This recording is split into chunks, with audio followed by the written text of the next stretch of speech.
This is VOD Recaps. In the not-so-distant future, the Harbinger Corporation operates an advanced robot factory where a cyborg by the name of Mills is employed. While supervising the production of the latest models, she receives a critical message telepathically. Anomalies have been detected in a model known as SAR, which stands for Study, Analyze, Reprogram, at the Harbinger Y training facility. Mills promptly informs her superior about the astonishing reprogram count of 1.5 million within a single day, only to be met with congratulatory remarks. Subsequently, at a military base, Captain Bukes is informed by Drifter that they are to embark on a 2-day training exercise on a remote island. Bukes expresses his displeasure, citing that his team has been subjected to training on their last 4 deployments, but ultimately complies with the orders. As he departs, Mills approaches him, explaining that she will be accompanying the team to inspect the training hardware. Bukes is skeptical, suspecting that Harbinger has sent her to surveil the team. As the plane ascends, Mills utilizes her scanner to glean information about each team member, observing that Robinson has technological implants in his eyes. When Robinson aims his rifle at her, declaring that he sees her, Mills effortlessly disarms the weapon with a mere glance, highlighting her ability to remotely control it. As they approach their destination, Bukes reminds the team that they will be under observation and instructs them to conduct themselves appropriately. Mills is taken aback when she finds herself unable to access the global network, resorting to the local network instead. Upon arrival at the training facility, the team is puzzled by the absence of personnel and wonders who is tasked with monitoring them. As the plane departs, Mills inquires about ground support or reconnaissance, to which Bukes responds in the negative. Traversing a corridor within the facility, the team emerges into a forested area. They deploy a drone and proceed, with Mills trailing behind. She spots an unidentified drone amidst the trees, but chooses to remain silent. Soon they locate the training site and assume their positions, only to find themselves encircled by peculiar surveillance drones. Drifter raises his weapon, but Mills intervenes, explaining that these drones are quantum-modified and operator-less. The drone is observed them momentarily before retreating, prompting Bukes to instruct the team to proceed. Moments later, they encounter their targets, rudimentary robots, and swiftly devise a plan of attack. They unleash a barrage of weaponry, from bullets to rockets, as the drones document their tactics. Within seconds, all targets are annihilated. Meanwhile, Mills decides to trail a drone and stumbles upon a SAR unit. She attempts to access its programming, but is confounded when she is unable to do so. To her dismay, the SAR unit turns to reveal blood on its head. Closing her eyes, Mills views footage from the unit's training program, depicting the SAR unit executing individuals at point-blank range. When she opens her eyes, the SAR unit has vanished, prompting Mills to rejoin the team. In the evening, the team establishes a camp and engages in conversation about Mills, who is seated apart, analyzing the data she has collected. Drifter approaches her, commenting on the malfunctioning radios, and Mills shares that she too is unable to access the global network, indicating that something is obstructing their transmissions. Drifter inquires about her chip, and she recounts how, at the age of 11, she was paralyzed and accepted a sponsorship from Harbinger that cured her. Drifter then reports to Bukes that Mills is also experiencing communication issues, heightening Bukes' suspicions regarding the expedition. Before retiring for the night, Mills observes numerous drones lingering in the forest. While Mills sleeps, the unsettling footage from the SAR unit replays in her mind. Meanwhile, Loftus, who is on watch, is approached by a drone, which he dismisses. The drone retreats, revealing the presence of SAR, which promptly advances towards him. Loftus opens fire in self-defense. In the camp, Mills is awakened by the sound of commotion and arguments regarding strange noises, and Goodwin claims to have witnessed Loftus's disappearance.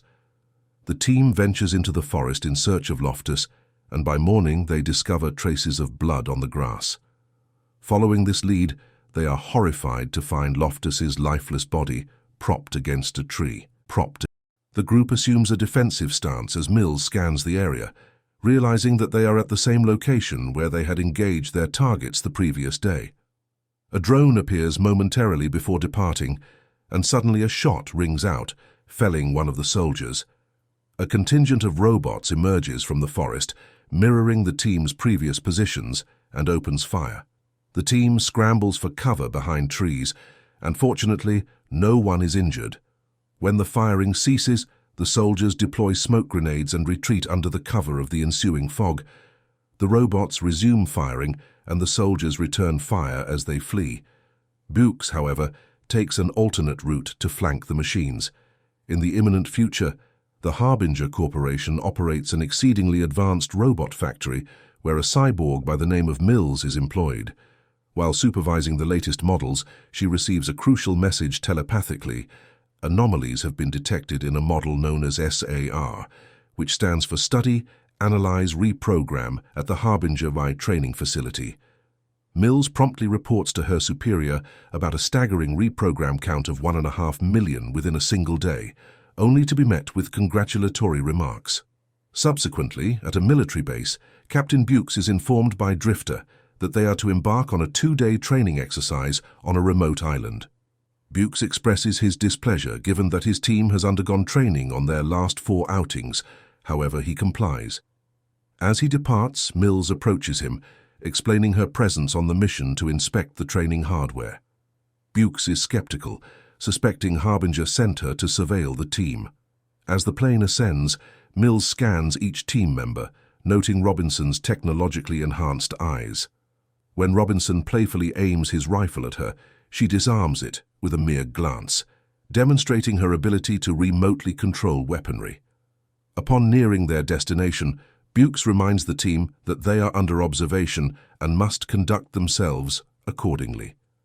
Mills is taken aback when she finds herself unable to access the global network, resorting to the local one instead. Upon arrival at the training facility, the team is puzzled by the absence of personnel. They venture into a forest, where they encounter peculiar surveillance drones. Mills explains that these drones are quantum-modified and operator-less. The team soon discovers their training targets are rudimentary robots. They swiftly devise an attack plan, and within moments, all targets are obliterated. Mills, intrigued, follows a drone and encounters a SAR unit, which mysteriously eludes her access attempts and vanishes after showing her disturbing footage of its training program. In the evening, the team sets up camp. Mills, sitting alone, analyzes the data she has collected. Drifter checks on her, noting the communication issues they are facing. Mills shares her backstory of being cured of paralysis at age 11 through a Harbinger sponsorship. Drifter reports back to Bukes, who grows increasingly suspicious of the mission. Mills observes drones lingering in the forest as she drifts off to sleep, haunted by the footage from the SAR unit. Loftus, on watch duty, encounters a drone and dismissively shoos it away. However, he is soon confronted by SAR, which swiftly neutralizes him. The team, upon hearing strange noises, ventures into the forest in search of Loftus. By morning, they find traces of blood leading to his lifeless body. The discovery is followed by an ambush by advanced robots, forcing the team into a frantic retreat. Bukes and Mills find themselves separated from the group, tumbling down a hill to safety. As night falls, Bukes carries an unconscious Mills to the facility entrance, making contact with the rest of the team. They agree to regroup at dawn. A drone appears, observing Bukes briefly before departing. SAR approaches, activating something that momentarily stirs Mills before retreating. Come morning, Mills awakens and Bukes recounts the night's events. Mills insists on locating the SAR unit, though she struggles to articulate her reasons. The team reunites and decides to return to the drop point to await extraction. Bukes and Mills proceed towards the facility entrance, while the others provide cover from the forest. Upon reaching the door, Mills works on unlocking it as drones deploy smoke grenades, mimicking the team's tactics. Robots emerge from the forest, opening fire. The team scatters, with Drifter sustaining a leg injury. Bukes attempts to rescue his team, but the robots cease fire upon spotting Mills. Mills struggles to shut down the robots, and as SAR prepares to harm Drifter, Bukes takes a fatal shot at Drifter to spare him from a torturous end. The robots retreat with Drifter's body, and the team enters the facility. Inside, Mills confronts Bukes, revealing that she created these robots. The island is a training ground for Marines, and Mills is aware that Bukes' team was specifically requested, though she is uncertain why. Her robot prototypes undergo testing here, but their codes have evolved beyond her expectations. Designed to replace human soldiers, these robots learn and adapt in a manner akin to humans. Bukes is incensed upon learning this information, attributing the demise of his men to Mills. At that juncture, they observe robots meticulously slicing open the front door, prompting them to seek a more defensible position. Mills opens a door to reveal a room filled with dormant SAR units. After a brief moment of horror, she leads them to another room where they discover the corpses of the facility's staff. Mills attempts to connect to the computer, but is still unable to communicate with the outside world. Bukes begins devising a plan to impede the robot's progress from within the facility. Suddenly, Mills exits the room, locking the door behind her to prevent the soldiers from following. She returns to the room housing the SAR units, activates one, and initiates its speech program to interrogate it. The robot reveals its orders to execute a human combat program. Mills's attempts to override these orders are futile. The SAR unit explains that it requires new, more motivated targets, as the training subjects are not performing as anticipated. It then scans Mills, confirming that it was their programming that lured the Marines to the island, though the completion of the training remains unspecified. Frustrated, Mills makes another unsuccessful attempt to access the code. Simultaneously, the robots outside breach the door. For a moment, Mills believes her end is imminent, but the soldiers manage to force the door open, pulling her inside just in time. As the robots begin to cut through this new barrier, Bukes completes setting up explosives. The team hastily retreats, but the robots breach the door too quickly, triggering the explosives and causing a shockwave that reaches the team. Mills is also affected by an electromagnetic disturbance, indicating that the robots are equipped with EMP grenades. Despite this, the team manages to crawl to safety, discovering a training area simulating a cityscape, littered with equipment and the bodies of previous Marine units. While the soldiers scavenge for weaponry, Mills retrieves an EMP grenade from a fallen robot and reviews the distressing footage of her teammates' deaths, leading her to tears. Once armed, the soldiers take positions in anticipation of the robot's attack. Bukes checks on Mills, learning that the grenade should deactivate the SAR units and targeting the leader should incapacitate the others.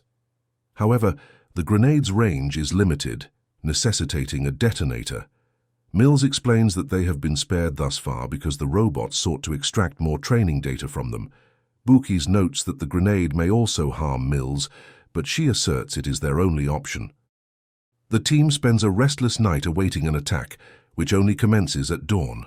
While Goodwin remains concealed, holding the detonators for road bombs, Bukes and Robinson engage the advancing robots.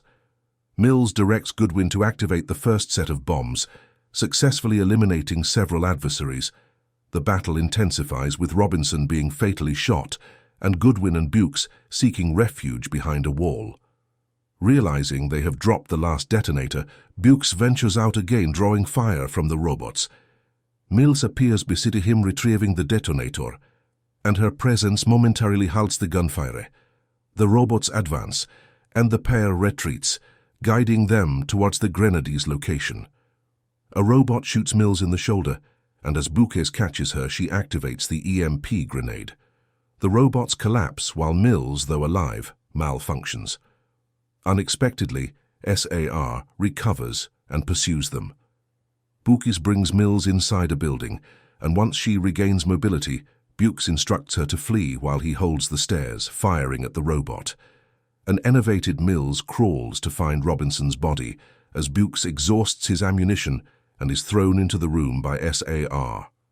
The robot, refusing to kill Bukes due to insufficient data, turns its attention to Mills. Standing over her, it demands identification. Mills waits for the opportune moment before responding, "Human," and remotely firing Robinson's rifle. The damaged SAR unit falls, transferring some information to Mills before deactivating permanently, coinciding with Mills' shutdown. Shortly thereafter, a plane arrives to retrieve Bukes, Goodwin, and Mills. As they prepare to board, Mills's eyes flicker open, revealing that she now harbors SAR's mission protocol. I invite you to subscribe for more content of this nature, activate notifications, and express your appreciation with a like to support the channel. I extend my gratitude for your viewership.